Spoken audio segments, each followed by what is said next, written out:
everybody. Welcome back to the show. I hope you're all doing well wherever you are. Thank you once again for making the time to tune in. Today's show deals with an extremely important topic. It's about the ongoing protests in Iran. On September 16th, a young woman called Mahsa Amini, she was only 22 years old, from Kurdistan, died in Iran after spending 3 days in a coma. Amini was visiting relatives in Iran and was detained outside a metro station in Tehran a few days earlier by Iran's morality police. They accused her of breaking the law, which requires women in Iran to cover their hair with a headscarf and their arms and legs with loose clothing. It's widely believed that she was beaten by the police. Her death sparked the first big show of opposition on Iran's streets since authorities crushed fuel price protests in 2019, where 1,500 people were killed. The protests have spread all across Iran and around the world, including right here in Canada. In Canada, more recently on the weekend, a large protest took to the streets just outside of Toronto in Richmond, where apparently 50,000 people showed up to protest. The protests in Iran, however, have become increasingly violent since they began. Women have been leading the protests. They've been at the forefront of these protests in Iran, with women removing their headscarves and setting fire to the hijab, which is the religious head covering for Muslim women. Videos have also now emerged which show the police beating protesters, mostly women, with batons and spraying tear gas and firing on the protesting crowd. Iran's security forces have cracked down on protesters, and those who support them have left about 83 people dead, according to the Norway-based Iran Human Rights Organization. For the first time since 1979 Iranian Revolution, the theocratic Islamist regime, which suppresses the country's women, could actually be in jeopardy of falling based on weeks of ongoing street protests, with people coming out in the streets and risking everything, including their lives.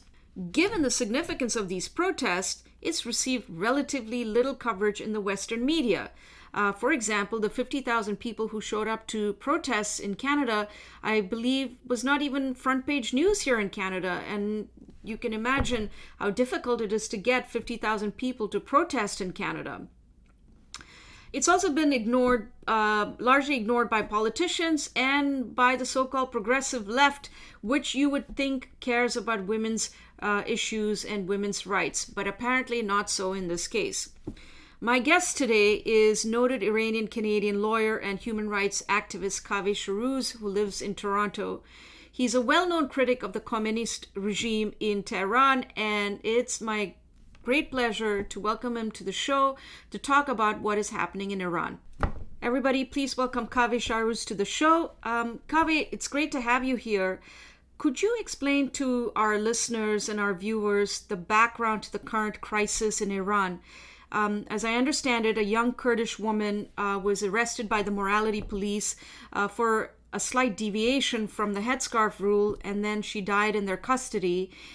It appears that since her death, it has galvanized the Iranian people in an extraordinary way. Could you cast some light on what is going on in Iran at the moment?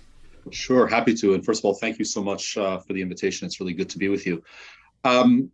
So I think the case of Mahsa Amini, which you mentioned, is, one, we should remember, it's really one crime among thousands and thousands of crimes that the Iranian regime has committed. But this one really, as the expression goes, this is the one that broke the camel's back.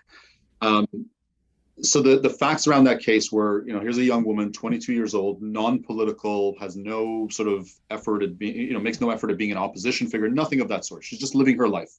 Mm-hmm. She is from Kurdistan. She comes to Tehran to visit her brother. And there she has an interaction with Gasht-e-Irshad, which actually translates literally as the guidance patrol, but in English we call them the morality police. This interaction is very well known to anyone that lives in Iran, especially Iranian women. They have to deal with this humiliation regularly. where some thug basically comes up to you and says to fix your hair or to fix your shirt or not even shirt, because if you're a woman in Iran, you have to wear something over your clothing. But basically, they tell you to just make yourself less visible, essentially. In this case, they detained this young woman. They beat her to the point where by the time she was taken to a clinic, she was brain dead. And 3 days later, she was actually declared dead. And this set off protests. Initially, the protests were focused on the hijab and kind of what happened to this woman, but very, very quickly, it became, frankly, a revolution against the regime. And all the slogans are basically death to the dictator, death to the Islamic Republic. There was just, people are tearing down the pictures of the supreme leader and so on. So there's just no confusion about what it is that the protesters want. It's very clear that they want a fundamental change in regime as a result. Right. So, Kaveh, I mean, we'll get more into what's going on in Iran in a little bit, but I just want to talk about you for a second. You recently helped organize a large protest just outside of Toronto against the Iranian regime. I believe some 10,000 people showed up to protest. Some people, I've read some estimates putting that at 50,000. That's the actual police estimate, 50,000. Oh, okay. Well, that's interesting. So, can you tell me a little bit about yourself and how did you come to be a human rights activist and a prominent critic of the communist regime?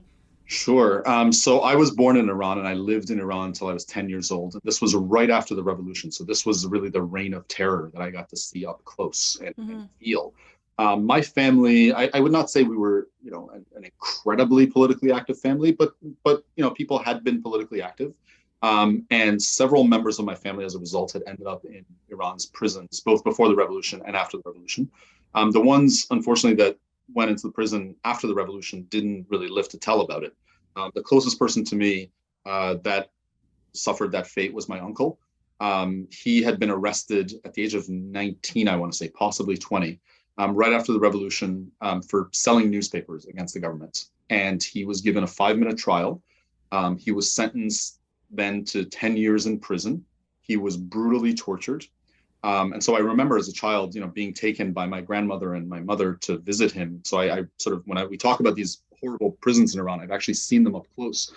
And in 1988, after having served 8 years of that 10-year sentence, he was brought before what was called a death commission. So basically every political prisoner in Iran was retried, given like a 5-minute trial, not even 5 minutes, probably 2-minute trial. And based on 1 or 2 questions, most of them were sent to hang. To this day, we don't know exactly how my uncle was killed. We don't know where he's buried. We were not allowed to hold a funeral for him. And so that obviously, stays with me. If you talk to a lot of human rights activists, oftentimes they have this sort of central tragedy in their lives. And this has been the central tragedy in mine. My family then moved to Canada a few years later, and I grew up in Toronto. I went to law school in the US. But all along, the story weighed on me. And when I was in law school, I decided to write a big paper on these killings because no one had really done that. And that set me off on a path to human rights activism. When I wrote that paper and I published it, I knew that I couldn't go back and visit my family in Iran anymore. Yeah. But that was the cost that I had to pay. And I've been paying it for 20 years. I haven't been back to see my family in 20 years. But finally, the human rights work that we've been doing is paying off, and we're seeing movement in the streets. Yeah, and what were the protests like this past weekend in Toronto? Did politicians show up in solidarity? Who did you reach out to? I read somewhere that you had actually reached out to the Prime Minister and the Foreign Affairs Minister, but I believe they didn't even acknowledge the invite. Could you? Yeah, that's correct. And I don't want to turn this into a partisan sort of bashing of one party or another, but I will give you the facts. The facts are as follows. We planned in a very short span of time. These protests have not been going on that long. A protest on Saturday, October the 1st. And we invited, and we were anticipating 10,000 people would show up. 50,000 ended up showing up, which was incredible. We invited a number of speakers. So, for example, we invited the president of the Ukrainian Canadian Congress, and she came. We wanted that expression of solidarity. We invited people from civil society. but also we invited politicians from all levels of government. At the federal level, we invited the leader of every party, and in the case of the Liberals, not just the prime minister, but also the foreign minister. Jagmeet Singh said, or his staff said, that he couldn't make it. Unfortunately, he was out in Vancouver. To his credit, he went to a rally in Vancouver. Okay. Pierre Poilievre, we're grateful to him. He changed his weekend plans around, and he came to Toronto and he gave a speech. The Prime Minister and Minister Joly didn't acknowledge our email, and they didn't come. There were, Liberal members of Parliament there. One from the Iranian Canadian community, Ali Assasi, gave a terrific speech. But it was, I'm going to be frank, it was disappointing not to hear back from, the highest ranking members of government. Yeah, I've actually been struck by the fact, and I don't know if you share this view, but that, many politicians in the West, notably here in Canada, I found that their response to what's been happening in Iran, which is pretty significant, has been rather tepid. And I would also say that the same could be said about the progressive left, which at the drop of a hat will criticize Israel and other countries, but, are not really taking note on what is going on in Iran. How do we understand this? Do you feel like there's a double standard at work? Like, where are the trending "I stand with the Iranians" hashtags?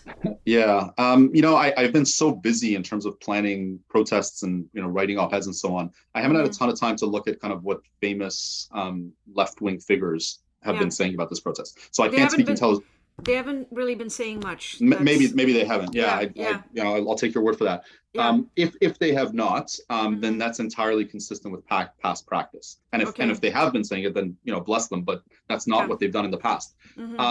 Regrettably, much of the progressive left in the last, few decades has come to view the world solely through the lens of, anti-imperialism.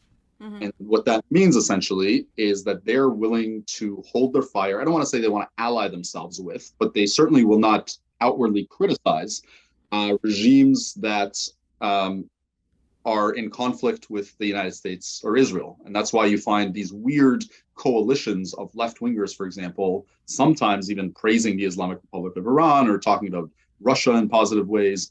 It's very bizarre. Yeah. This is a phenomenon that happens, I have to admit, also on the far right, but it's been much more prominent on the left. Yeah. That's been the issue. It's, Iranian people, Iranian women especially, for a long time have been saying the way we are being treated is really apartheid. It's gender apartheid. Yeah. Women under the Iranian law are considered half of men, literally.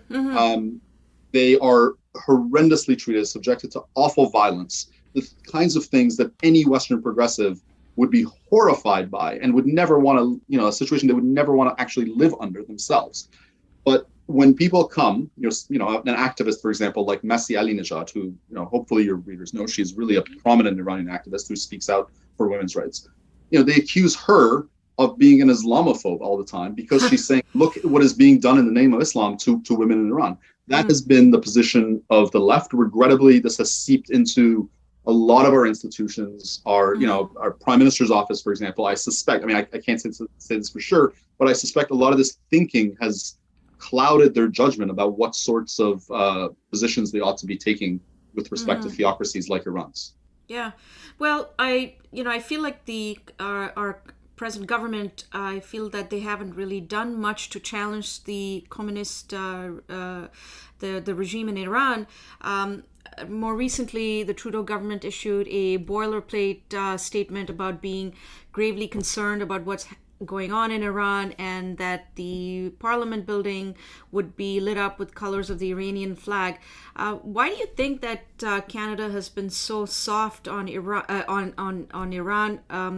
To me, it doesn't seem plausible because of economic considerations, because Iran, I think, is simply not that important economically to Canada, nor is there a huge diaspora in Canada that supports the regime to whom they're playing.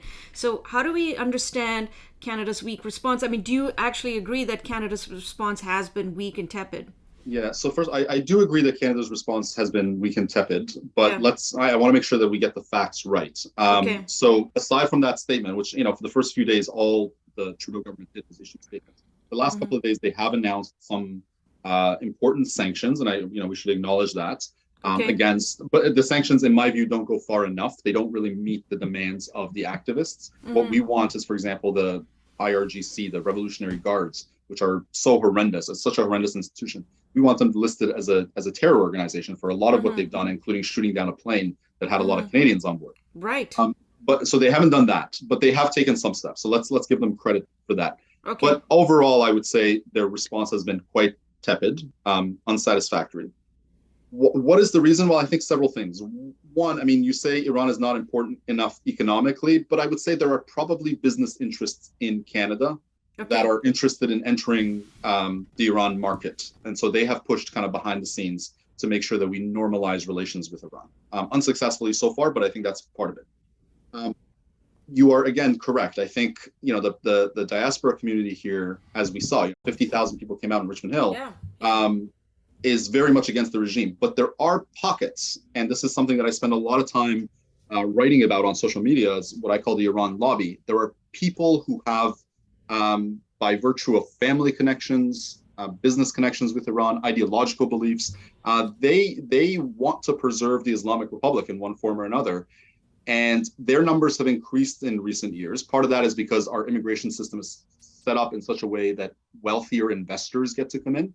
And wealthier investors often, in the case of Iran, are people that have ties to the regime. So they have come into the country, and I don't know how they've managed to do this, but they've got the ear of some of our policymakers. And the image that they have been portraying to our politicians is one where it says, well, Iran's regime is a regime you can do business with. Sure, the people are unhappy, but people are unhappy everywhere. And, Iran has its troubles, but they can work it out. One of the reasons I'm so proud that we did this huge rally in Richmond Hill was to dispel that myth and tell the politicians, look, it's really hard to get 50,000 people on the street. Think about how angry people must be. So the advice that you've been getting, PMO, the advice you've been getting, Foreign Minister, it's bad advice. The real advice is what activists have been trying to tell you, which is that this is an awful apartheid regime and you should do everything in your power to get rid of it. It's good politics, and also it's the moral thing to do. Yeah, I mean, it is quite extraordinary that 50,000 people showed up. And has this even been front page news? It has not. That's one of the things that shocks me is, we've had coverage. I would say every major network has talked about this case, but I can't think of the last time where we had 50,000 people. Yeah, I don't even think the freedom protests had that many people, and those were. I defer to you. I mean, you're the expert on that, but I follow the news, and I don't see a lot of 50,000 protests. Yeah, no. I think this would be front page news, but it wasn't covered that way. No, it wasn't. And we can talk about the reasons for that, but I suspect because it cuts against kind of the established narrative in our media that Iran is kind of bad, but maybe we can do business with them, as I was just saying. And partly, I think they were just caught by surprise. For years they had not understood this anger that was building. Yeah. Well, so Kaveh, there have been previous street protests in Iran since Khomeini came to power in 1979. How is this going to be different? Is this time going to be different? Is there a reason to believe that this revolution might succeed where others have failed? Yeah, so it is absolutely different. I 100% believe that. In my heart of hearts, I believe that it will be successful. This will overthrow the regime. It might not happen immediately, but it will happen in the longer term. But we should be under no illusions. Iran's regime is an unbelievably brutal regime, and it will not hesitate to shed as much blood as is necessary to stay in power. So there are some dark days ahead. I have to warn everybody. The reason I think this set of protests is different is that in the last 15, 20 years, there have been a number of mass protests starting in 2009. I mean, there were some earlier, but 2009 is kind of a watershed. But that protest focused a lot on a stolen election. It sort of accepted the premise that the Islamic Republic should exist, but it wanted to improve it. In 2019, again, there were mass protests. This time, not about elections. This one was about it was sparked by the economy, right? That was the spark, and the slogans were much more radical. The regime crushed it pretty quickly. But this time, what's incredible is that, first of all, from basically day one, the slogan has been "Death to the Islamic Republic, death to the dictator," right? So there's just no equivocation on what the demand is. And secondly, you watch these videos of what's happening, and people, either because they simply have nothing left to lose, or they've just suffered so much. They're just unafraid. I mean, the security forces come out, and as soon as one security agent gets separated from the pack, people just jump on him and destroy him. And it's that anger and rage that's coming out, and the regime tries to quell these protests. So, for example, a few days ago, they attacked a university. Imagine, York University or University of Ottawa, where the students are trapped on campus, and goons show up and start shooting live bullets to arrest people. This happened, and in an attempt to stop university students from protesting. And what happened the next day? Far more university students were out in the street protesting, and all these other campuses were shut down. So, the usual tactics that the regime uses to shut protests down are simply not working anymore, which is why I remain really hopeful that with international pressure and domestic pressure, this regime is this regime just can't go back to, business as usual. It just can't after what's happened. Yeah. And if the current revolution succeeds and the regime is toppled, the big question is, what is it going to replace? What's going to replace it? Will it be something better or something worse? It's hard to imagine it will be worse, but there are, let me first lay out the worst case scenarios, right? The worst case scenario would be, the clerics are gone, but the IRGC, for example, ends up taking over, and it becomes less a clerical establishment, but it becomes a military junta. That's possible. The other possibility, and this is the one that the regime itself keeps publicizing, if you get rid of us, Iran will turn into Syria, some kind of civil war. So these are the very dark predictions. I frankly don't think that's what's going to happen. I have much more positive views of what's to come. Iran has for all the problems it has a pretty strong civil society that has spent years thinking about what democracy is and democracy would look like. There's a large diaspora population that has lived with democracy now in the West for many years. So we have some experience with it. And these protests are sort of leaderless at the moment, but there are figures that have popularity and they have democratic visions of what Iran should look like. So that gives me hope as well. I think my hope is that these protests eventually get to a point where the regime has to concede and has to hold, at the very least, a referendum. Do you want the Islamic Republic, or do you want some other form of government? And I have no doubt that another form of government, be it a full republic or a constitutional monarchy, one of those will end up prevailing over the Islamic Republic. That's my hope. Okay. Many expat Iranians, for example, who left at the time of the revolution, look back at the time of the Shah as the golden age, and he was seen as a great secularizer, although the regime had its share of corruption and so on.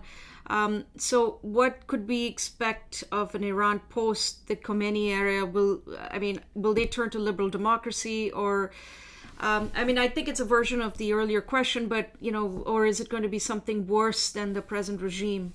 Yeah, that's a good question, and it is a version of the earlier question you asked. My guess is, given, first of all, I do not foresee religion continuing in government in any meaningful sense. Having had religion forced down their throat for 40 years, Iranians are incredibly secular, actually. Interesting. So, Kaveh, on that, how religious, how deeply entrenched are these are these strong religious identities in Iran? You don't think that there's a strong section of the population that feels strongly about this? I think there is a section of the population that is religious, certainly, just as, before the revolution, there was a segment of the population that was religious. Right, of course. But I think the experience of mixing religion with politics is we've run that experiment, and we know that this experiment is a disaster. Okay. And I think most decent religious people in Iran also see that.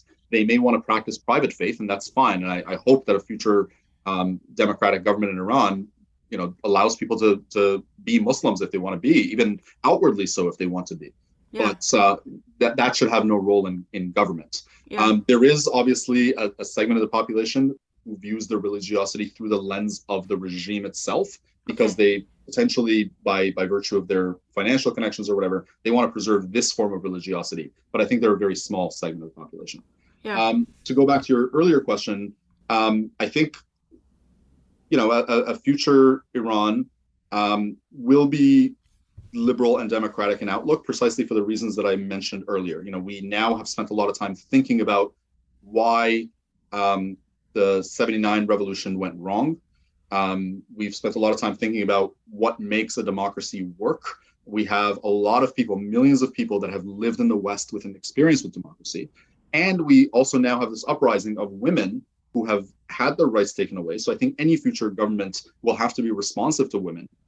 So a future government will be one that respects the rights of women. And typically a regime or a structure of government that respects women's rights tends to be democratic and liberal in outlook. It almost by definition has to be. Mm-hmm.